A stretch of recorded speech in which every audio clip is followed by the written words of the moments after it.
ఓ 20 సంవత్సరాల క్రితం తిరుమల వెళ్ళినప్పుడు నా భార్యతో అస్తమానం తిరుమల వెళ్ళడం అదే పని మాకు.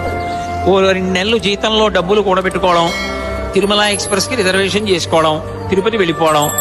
ఆనందమైన, పండగైన, పబ్బమైన అన్నీ ఆయన కొండ మీదే మాకు అక్కడ చేసుకోవడం, మళ్ళీ ఇంటికి వచ్చేస్తూ ఉండడం.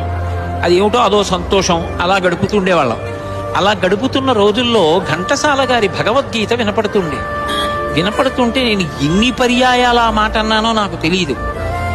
ఈశ్వరీ మహానుభావుడు, ఆయన ఎంత అదృష్టవంతుడు. ఆయన ఎక్కడ కూర్చుంటే స్వామి దగ్గర ఈ పవిత్రమైన 7 కొండల మీద ఆయన కంఠం వినపడుతూ ఉంటుంది.